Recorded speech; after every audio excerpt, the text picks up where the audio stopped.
Neil woke up with a thundering headache. What a nightmare, he thought, as the vivid imagery of last night's dream came rushing back to him. In it, he was laid helpless in Wymmingbrook Woods, hands bound tightly by his side and both legs strapped together. He struggled in vain as he buried himself further into the leaves, twigs snapping underneath him as he writhed around in mild panic. A mad hunger raged through him, and as he looked up, he saw a man dressed in a brown suit walking away from him, abandoning him. An awful sense of loneliness engulfed him as he realised he was being left there alone with no means of survival.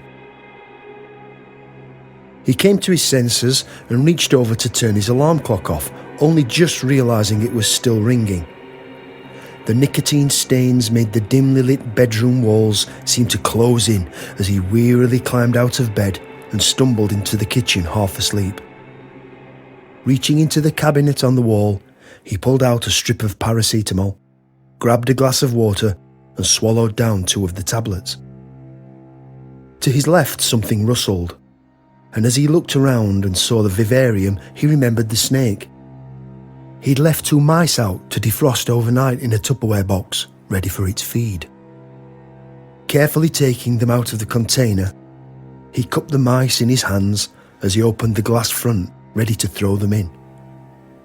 Usually, the snake rushed over before he could put its food in, but as he carefully lay the 2 little pink bodies in the vivarium, he noticed the snake just watching him from the corner.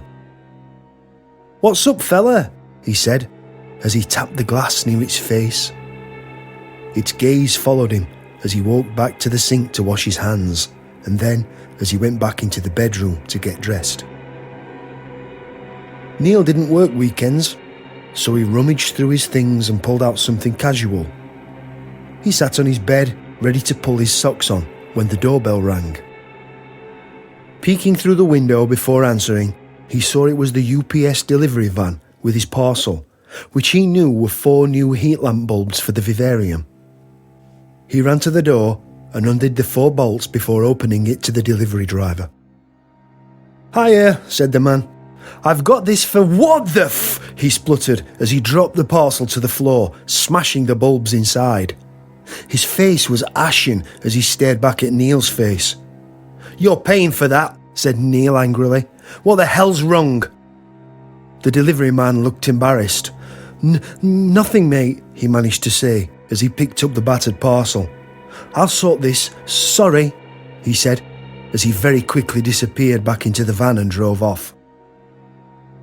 Perplexed, Neil shut the door and marched into the bedroom to look in the mirror that hung above the sink. The sight that greeted him made an involuntary gush of vomit shoot up from his guts and into the sink below. A cold sweat came over him as adrenaline pumped through his body, and he slowly looked up to the mirror once more. His mouth was a gaping wide slit from ear to ear that resembled a hideous smiling reptile. His nose was flattened, and what once were vivid blue eyes were now jet black and the size of hard-boiled eggs. "No!" he yelled, his lipless mouth still able to form words as he staggered backwards and fell into the bedroom, clutching at what was once his face. He must have banged his head as he fell, because when he came round it was 4 p.m. His stinging headache was still there, made worse by the loud boom of thunder outside as rain battered the window. The sky had started to darken, and despite the summer heat still lingering, Neil was freezing cold. He switched the heating to full and pulled out the portable electric fire he used in winter from the cupboard. So cold, he thought, as he wrapped an old grey blanket over his shoulders. Still in shock, he shuffled in a daze to the kitchen to see if the snake had eaten the mice yet. He could see from across the room that they were in the same place.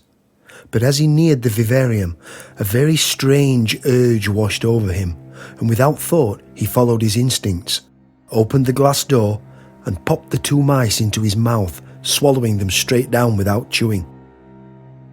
As he realised what he'd just done, he ran over to the sink to start retching again. What the hell's going on, he thought, as his mind tried in vain to comprehend the bizarre, beyond belief scenario he was in. The rain gently tapped on the windows, but it seemed the thunder had passed, and once again he heard the snake shuffle. Looking round, thinking it might be looking for its meal, he fell to the floor with sheer shock. He couldn't see the snake before, but now it was in full sight. It appeared to have grown human arms that felt around in the sawdust, fingers stretching out, experiencing sensations never felt before by a reptile. Its eyes were still fixed on Neil as it reached around to feel its own long, striped body, which now lay coiled in the centre of its enclosure. Neil shot over to the large red double fridge freezer next to the door. He unplugged it and with much effort dragged it over to the vivarium. He pushed it right up against the glass in an effort to hide the hideous sight of the snake and keep it secured right where it was. He hurried back into the bedroom, slamming the door behind him. If he could have run out of the house, he would, but fearing someone might see the way his face had quickly become so deformed, so terrifying, he simply didn't dare to. Sinking back onto his bed, he tried to make sense of the day. He reached up to touch his face, pausing momentarily, apprehensive at the thought of what he would feel. He traced the line of his mouth as it stretched from one ear to the other. His fingers traced the outside of his head before finding their way up to his now very large eyes. He was surprised to find that he could touch his eyeballs quite easily, which begged the question, why couldn't he blink? A little panic gripped him as he felt around his eye sockets, only to find he had no eyelids. He felt like he would cry, but no tears came. The dark devoured him as he drifted to sleep.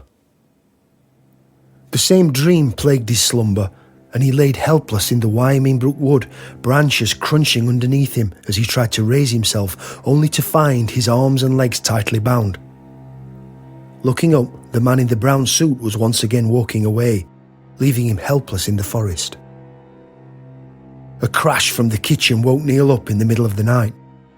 A line of light surrounded the bedroom door from the kitchen, occasionally blocked by the silhouette of something large which seemed to be walking around in there. He shot up, only to find himself falling back down onto the bed again.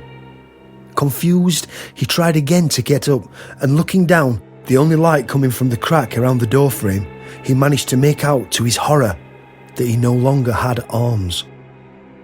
Panicking, he grunted and squirmed and tried to kick his way off the bed before he realised his legs had also gone.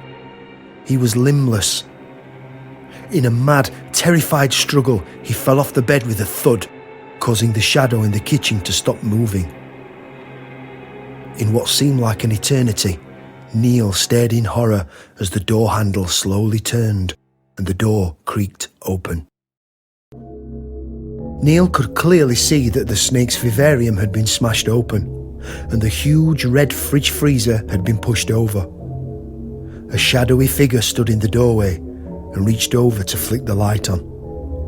As Neil's eyes became accustomed to the light, terror gripped him as his focus revealed the snake staring straight at him, yet its body was now fully human in all its naked glory.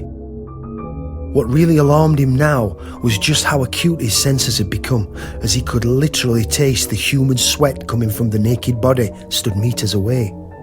Neil's tongue involuntarily flicked in and out as he tasted the smells in the room. The burning smell of the light bulb and the musty smell of the rising damp behind the bed danced on his fluttering tongue as the naked man slowly walked towards Neil's wardrobe. He looked through the clothes before pulling out the brown suit Neil wore for work. He carefully placed the suit on the bed and turned to face Neil, his dead, emotionless eyes taking in the sight of this now limbless body on the floor. The last thing Neil felt before everything went black was the snake man smashing down a huge blow right into his face. When he woke up, Neil was on his belly, laid out on a pile of leaves in a familiar woodland. He struggled for a while, as he remembered he no longer had arms or legs, before looking around at himself to find his long snake-like body now had stripes. As he struggled with his limited thoughts, he looked up to see a man in a brown suit walking away, leaving him abandoned, cold, scared and hungry in Wymingbrook Woods.